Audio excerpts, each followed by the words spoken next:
Tempo बोल के heat हो जाने। जनूबी एशिया के चंद बड़े कॉमेडियंस में hello guys, welcome to our channel. और आज हम लेके आए हैं अमानुल्लाह खान की द फॉरगॉटन स्टार की स्पेशल स्टोरी का रिएक्शन। और ये मेनली ऐसा है कि लाइक उनकी बायोग्राफी है और किस तरीके से उन्होंने क्या किया था, कैसे वो रहे थे। एंड लाइक मेनली चीज़ ये है कि लाइक हमें तो जब हमने उनके फर्स्ट कोई कॉमेडी वीडियो पे रिएक्ट किया था तब लोगों ने हमें बताया था कि वो अब नहीं रहे, तो वही तो शॉकिंग लग रहा था कि ऐसे बड़े स्टार जब आपके साथ नहीं रहते। और स्टार से ज़्यादा क्या होता है, कई बार आपकी एक डेली हैबिट बन जाती है उनके साथ। तो आप पाकिस्तानियों में तो काफ़ी लोगों की ऐसी ही थी और वो काफ़ी लोगों ने हमें बताया था कि इस तरीके से। और इनकी फिर अब हम और ज़रूर वीडियो देखना चाहेंगे कि कैसा ये कॉमेडी किया करते थे। और पहले जानते हैं कि इनकी स्टोरी क्या है। और हम लोगों ने जो वो वीडियो देखी थी ना, वो सीरियसली बहुत ज़्यादा अच्छी थी। और मतलब ये सीरियसली बहुत ज़्यादा टैलेंटेड भी थे। और लाइक जब लाइक सबसे वियर्ड वो होता है कि अगर मतलब हम किसी की वीडियो देख लेते हैं ना और उसके बाद हमें पता लगता है कि यार वो नहीं रहा, तो वो सबसे वियर्ड चीज़ होती है। सबसे ज़्यादा बुरा तभी लगता है कि यार इतने टैलेंटेड लोग जा रहे हैं इस दुनिया को छोड़कर। पर यार ये फिर वही बात है ना कि जिस दुनिया में आएगा वो जाएगा भी, तो फिर मानना भी पड़ता है।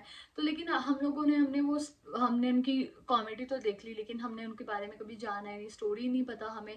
लेकिन आज हम उनके बारे में उनकी स्पेशल स्टोरी देखी कि लाइक शायद इसमें उनका स्ट्रगल भी बताया हो कि क्या क्या उन्होंने चीज़ें फेस करी है ज़िंदगी में। शायद आई होप इस वीडियो में सब कुछ कवर हो, पर एक थोड़े से हल्के से फन वे में। तो देखते हैं वीडियो कैसे होने वाला। वही देख लेते हैं कैसा होगा। तो आप भी देखो, हम भी देखते हैं। Let's start. लाल मिर्चां तो लैके हल्दी पिंडां दे विच कट्टे गर्दो गुबार ਜਿਹੜੀ ਚੀਜ਼ ਦਾ ਤੁਹਾਨੂੰ ਨੌਲੇਜ ਨਹੀਂਗਾ। ਇਹੋ ਜਿਹੇ ਬਾਬੇ ਕੁੱਤਾ ਪੈਣ ਤੋਂ ਪਹਿਲੇ ਵੀ ਹੋਸ਼। ਖੈਰ ਜਾ ਪੁੱਤਰ, ਤੂੰ ਕਿਸੇ ਦੀ ਟੈਂਪੋ ਬੋਲ ਕੇ ਹੀਟ ਹੋਈ ਜਾਂਦੇ। जनूबी एशिया के चंद बड़े कॉमेडियंस में अमानुल्लाह खान का नाम भी शामिल है, जिन्हें बरसगीर का कॉमेडी किंग कहा जाए तो मुबालिगा नहीं होगा। 1.5 अरब की आबादी में महज एक ही शख्स ऐसा आया जिसे ये खिताब नसीब हुआ। क्या वो टैलेंट था जो उन्हें मिला? जब वो स्टेज पर कदम रखते तो लोगों की लाफ्टर का स्विच ऑन हो जाता, बल्कि यहाँ तक कि लोग हॉल से उठकर बाहर चले जाते क्योंकि उनमें मजीद हंसने की हिम्मत न रहती। अमानुल्लाह खान ऐसा शख्स था जो पैदा ही हंसाने के लिए हुआ और अपनी आखिरी सांस तक वो ऐसा ही करता रहा, बल्कि अपने चले जाने के बाद भी उनका काम दुनिया को हंसा रहा है। आज भी उन्हें देखकर लाखों लोग अपने गम भुला देते हैं, लेकिन साथ ये भी सोचते हैं कि कैसे कैसे लोग इस दुनिया से रुखसत हो गए। किसी ने क्या खूब कहा था कि जमीन खा गई आसमान कैसे कैसे। आज की इस वीडियो में हम आपको कॉमेडी किंग अमानुल्लाह खान के जनाजे के बारे में बताएंगे। ਦੀ ਡੱਬੀ 100 ਡੱਬੀ ਵੇਚੇ 50,000 ਰੁਪਏ ਤੇਰੇ ਮਿਆਰ ਦੇ ਮੁਤਾਬਕ। ਕਿਉਂ ਬਈ ਟੁੱਟਿਆ ਦੰਦ ਹੁੰਦਾ। ਤੇਰੇ ਜਿਹੜਾ ਕੇਸ ਬਣਿਆ ਤੈਨੂੰ ਉਹਦਾ ਫਿਕਰ ਨਹੀਂ, ਤੈਨੂੰ ਜੁਗਤਾਂ ਨਹੀਂ ਪਈ। ਮੀਰੀਆਂ ਦਾ ਨਾਈ ਹੁੰਦੇ ਨੇ ਇਹੋ ਜਿਹੇ। अमानुल्लाह खान ने अपनी जिंदगी के आखिरी अय्याम हस्पताल में गुजारे। उन्हें गुर्दों और फेफड़ों का मर्ज लाहक हो गया था, जो गुजरते वक्त के साथ साथ संगीन होता चला गया। अमानुल्लाह को इलाज के लिए इब्तदाई तौर पर डॉक्टर्स अस्पताल मुंतकिल किया गया, मगर जब चेयरमैन बहरिया टाउन मलिक रियाज को उनकी अलालत का इल्म हुआ तो उन्होंने अमानुल्लाह खान के तिब्बी अखराजात उठाने का ऐलान करते हुए उन्हें बहरिया अस्पताल मुंतकिल करने की हिदायत की, जहाँ पर उनका बाकी इलाज हुआ। इलाज के कुछ दिनों बाद जब उनकी तबीयत में बेहतरी आई तो उन्हें अस्पताल से घर भेज दिया गया और वो आफ्ताब इकबाल के शो में जलवागर हुए तो देखने वालों ने सुख का सांस लिया कि उनका चहेता अमानुल्लाह बीमारी को शिकस्त देकर एक बार फिर कॉमेडी के महाज पर पहुंच गया है। ताहम उनकी खुशी ज्यादा देर तक कायम न रह सकी कि कुछ दिनों बाद उनकी तबीयत अचानक बिगड़ गई, जिस पर उन्हें बहरिया अस्पताल मुंतकिल कर दिया गया। अस्पताल में उन्हें स्टेज के साथ साथ फिल्मी दुनिया के सितारे भी अयादत करने के लिए आए। अमानुल्लाह के चाहने वालों की जानिब से उनके लिए रोजाना की बुनियाद पर दुआओं का अहतमाम किया जाने लगा। उनके बकौल एंकर पर्सन आफ्ताब इकबाल के वालिद मोहतरम जफर इकबाल अपने फार्म हाउस पर रोजाना उनके लिए दुआ करते थे। इसके अलावा उनके लाखों मद्दाहों ने बहुत दुआएं की। बटवा भी देता, घड़ी भी वधिया देती, महंगी लॉकेट भी देता कि जा यार रोटी खान दे, दाल चौल खा रहे रोटी नहीं चलती। खाने में क्या बात, सब ਤੁਹਾਡੇ ਕੋਲ सब कुछ ਖੋਲਿਆ, ਤੁਸੀਂ ਦੇਤਾ तो ਤੁਸੀਂ डाकू ਨੂੰ ਮਾਰਿਆ ਕਿਉਂ? ਕਹਿੰਦੇ मेरी दाल चौल ਦੀ प्लेट खोल दे। मयारी इलाज और लाखों दुआओं के बावजूद अमानुल्लाह खान की तबीयत संभलने के बजाय बिगड़ती चली गई। यहाँ तक कि 3 मार्च को उनके गुर्दों ने काम करना छोड़ दिया, जिस पर डॉक्टर्स ने उन्हें मसनूई तनफ्फुस फराहम करने के लिए वेंटिलेटर पर मुंतकिल कर दिया। इस मौके पर उनके घर वालों ने उनकी सेहतयाबी के लिए सोशल मीडिया पर अपीलें जारी कर दी कि अल्लाह पाक किसी तरह से उन्हें सेहतयाब करे और वो दोबारा अपने पाँव पर खड़ा हो सके। 6 मार्च 2020 पाकिस्तान की कॉमेडी इंडस्ट्री के लिए उस वक्त स्याह दिन साबित हुआ जब अस्पताल में मौजूद उनके बेटे ने अपने वालिद की वफात की तस्दीक करते हुए इस खबर को शेयर किया। ये वो खबर थी जो सुनने वालों के कानों पर एटम बम की तरह गिरी और उन्हें चंद लम्हों के लिए साकित कर गई। अव्वल तो ये खबर सुनकर किसी को यकीन ही नहीं आया कि अमानुल्लाह खान दुनिया से रुखसत हो गए हैं, मगर हकीकत यही थी। जैसे ही ये दर्दनाक खबर सोशल मीडिया और टीवी चैनल्स की जीनत बनी तो हर जानिब हंगामा बपा हो गया। उनके साथी फनकारों ने उस दिन अपनी तमाम रिकॉर्डिंग्स मुलतवी कर दी। अलहमरा आर्ट्स काउंसिल में होने वाले ड्रामे भी मुलतवी कर दिए। मुख्तसरन उस दिन स्टेज और परफॉर्मिंग आर्ट्स के हर शोबे को ताला लगा हुआ था, क्योंकि इस शोबे के रूह रवां की रूह कफ़स असरी से परवास कर चुकी थी। अमानुल्लाह के अहले खाना को जब उनकी वफात की खबर मिली तो कोहराम मच गया। उनकी बेवगान धाड़े मार मार के रोने लगी। उनकी बेटियां अपने वालिद के गम में हवास बाख्ता थीं। उनके जवान बेटे गम की तस्वीर बने दिखाई दिए। उनके छोटे छोटे पोते पोतियां नवासे नवासियां अपने दादा नाना की वफात पर अफसुर्दा दिखाई दिए। नवाब लोग ने उतो मुफ्ती खाना टका टक नूं तू बड़ा शोर मचाना रात नूं चुकना मैं तेन सवेरे उठवाना उन्हें नहीं भैन ले लेगा चखो तुम भैन चको तुम आज ठीक है कल मैं फिर आना ही।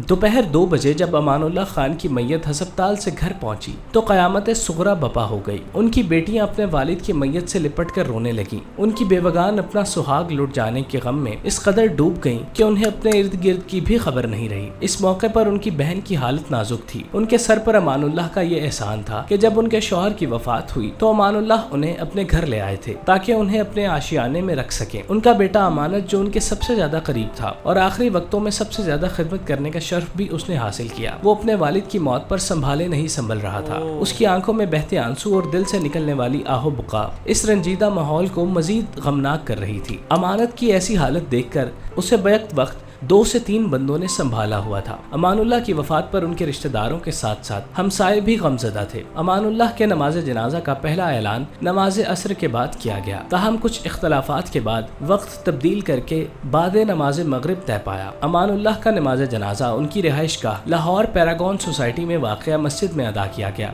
जिसमें सीनियर अदाकार सोहेल अहमद, जवाद वसीम, नोमान एजाज, इफ्तिखार ठाकुर, नासिर चिन्योटी, अमानत चंद, हनी अलबेला, सलीम अलबेला, अकरम उदास, अनवर अली, आसिफ इकबाल, कैसर पिया, चांद बराल, बब्बू राना, गोशी, असद कैफी, परवेज खान समेत कई दीगर फनकार शामिल थे। इसके अलावा मीडिया नुमाइंदगान के साथ साथ सीनियर एंकर आफ्ताब इकबाल भी अपने मरहूम साथी को आखिरी सलाम पेश करने के लिए पहुंचे। इस मौके पर गवर्नर पंजाब चौधरी सरवर, वजीर इत्तलाआत फयाजुल हसन चौहान और रहनुमा PTI सदाकत अब्बासी भी नमाज जनाजा की अदायगी के लिए पहले सफों में दिखाई दिए। अमानुल्लाह के जनाजे में एक बड़ी तादाद शरीक हुई। उन्हें शायान शान तरीके से रुखसत किया गया। अमानुल्लाह खान को लाहौर की पैरागॉन सोसाइटी के कब्रिस्तान में ही सुपुर्द खाक किया गया। अमानुल्लाह खान के जनाजे के हवाले से एक बात भी ये भी क्लियर करना जरूरी है कि उनके जनाजे पर एक बदमज़गी हुई थी, जिसमें ये बात सामने आई थी कि सोसाइटी वालों ने दफनाने पर मुजाहमत की। दरअसल इस बात में कोई सदाकत नहीं थी, ये महज एक प्रोपेगेंडा था जिसे अपने अंदाज में पेश किया गया। अमानुल्लाह का खानदान इस बात पर वजाहत दे चुका है। काम करते हो? रिक्शा चलाता हूँ। किसी का ही अपना? किसी के चलाता हूँ। किसी का चलाते हो? हाँ जी।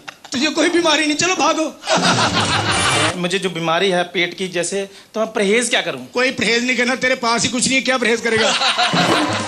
अमानुल्लाह खान मुल्क का एक अहम सरमाया थे। उनकी जिंदगी हर एक के लिए बहुत बड़ा सबक थी। कहाँ एक टोपियां और तस्बियां बेचने वाला एहतसास शख्सियत बना। अमानुल्लाह खान की बहुत सारी खासियतों में से एक ये भी थी कि वो अपने बड़ों का बेहद एहतराम किया करते थे। कई एहतसास गुलकार उनके उस्तादों में थे, जैसा कि वो उस्ताद गुलाम अली खान की बहुत इज्जत किया करते थे। इसके अलावा उनकी आलम लोहार के साथ बहुत कुर्बत थी। अमानुल्लाह खान कई फनकारों के पांव खुद दबाया करते थे। शायद ये उनके बड़ों की दुआएं ही थी कि उन्हें इतना उरूज और मकाम मिला। अमानुल्लाह खान का नाम हमेशा याद रखा जाएगा। हमारी दुआ है कि अल्लाह पाक उन्हें जन्नतुल फिरदौस में आला मकाम अता फरमाए, आमीन। कितना इमोशनल वीडियो था और किस तरीके से वो पूरा बताया था कि भाई यहाँ पे उन्होंने जितनी सिचुएशंस फेस की एंड में, और मतलब वो ऐसे साथ छोड़ के सबका चले गए थे। और बड़ी बात ये थी कि उनको पहले एक बार ये बीमारी हुई और उन्होंने रिकवर भी किया, तो सबकी जो दुआएं थी वो साफिल हुई। और उसके बाद वो आके ये भी रिकवर, काफ़ी लोग ऐसे रिकवर करते हैं कि लाइक बेड रिडन हो जाते हैं, इनका वैसा नहीं था। रिकवर होने के बाद इवन दो वो शो पे भी आ पाए थे एंड शो पे अपनी प्रेजेंस दिखा पाए थे, लेकिन फिर उसके बाद उनको बीमारी हुई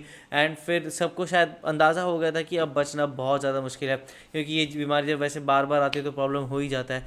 एंड लेकिन उसके बाद भी, लेकिन इनकी जो बीच में वीडियोज़ डाली गई थी ना, उससे दिखता था कि कि लाइक ये हमेशा ही लोगों को हंसाते रहेंगे इनकी कॉमेडी वीडियोस के साथ, क्योंकि इनको आप देखते रहोगे। लाइक हमें भी याद है, हमें इनका नाम याद नहीं था, लेकिन जब हम छोटे थे तो हम इनको देखते थे कॉमेडी किंग्स में, और ये सारे हमारे जो इंडिया में कॉमेडी शोज होते थे, जैसे यहाँ पे ही जो दिखा रहे नवजोत सिंह सिद्धू बैठे होते थे, तो उनके सामने इन्होंने बहुत अच्छे इन्होंने फनकारी की हुई है, तो वो हम देख के हंसा करते थे। लेकिन हमें ऐसे अंदाज़ा नहीं हुआ करता था कि इनका नाम क्या है और ये कहाँ से, हमें तो लगता सब इंडियंस ही हैं, तो हमें नहीं पता था कौन पाकिस्तान से है क्या है, वो अब जाके पता लगता है। तो यार ये बहुत ही ज़्यादा दिल को छूने वाली वीडियो थी, तो कुछ कह नहीं सकता इस बारे में ज़्यादा। और मुझे ऐसे लगता है कि जो सक्सेस है ना वो बहुत लोग हासिल कर लेते हैं, लेकिन जो आपकी कदम है ना वो बहुत लोगों के ज़मीन पे रहते हैं। लाइक अगर मान लो फॉर एग्जांपल अगर 50% लोगों को सक्सेस मिल रही है ना, तो सिर्फ उसमें 10% है जो डाउन टू अर्थ होएगी या फिर जो मतलब पहले जैसी होएगी, वरना लोगों में घमंड बहुत आ जाता है, वो ऐसे मतलब बहुत घमंडी हो जाते हैं। लेकिन इस वीडियो को देखकर हमें पता लगा कि वो बिल्कुल भी घमंडी नहीं थे,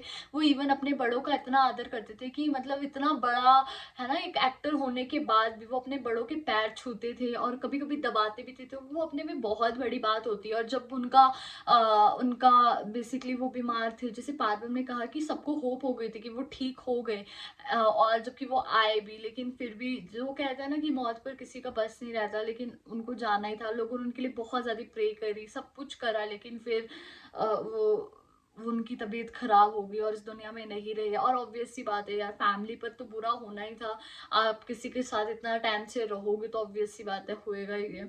और मोस्ट इम्पॉर्टेंटली लोग इतना उनको प्यार इसलिए कर रहे इवन अभी तक इसलिए करते हैं क्योंकि वो बहुत ज़्यादा अच्छे इंसान थे और बहुत डाउन टू अर्थ थे। सीरियसली अभी मुझे नहीं पता था कि इंडिया में भी इन्होंने काम किया था, वो जब इसमें क्लिप आई तब मुझे पता लगा, और सीरियसली मुझे वीडियो काफ़ी ज़्यादा अच्छी लगी। वही, और जैसे इन्होंने इनकी लास्ट में बताया गया कि ये लोग कैप्स बेचा करते, तो लाइक इनकी ऑफकोर्स शुरुआत भी बहुत पुअर बैकग्राउंड से हुई होगी, लेकिन कहाँ से इन्होंने लड़ के ये मकाम हासिल किया कि इतना बड़े तक पहुँच पाए। तो आप लोग कैसी लगी वीडियो, आप कमेंट ज़रूर बताएगा, इसे लाइक करते जाइए, कमेंट करते जाइए, शेयर करते जाइए और सब्सक्राइब करते बाय। बाय।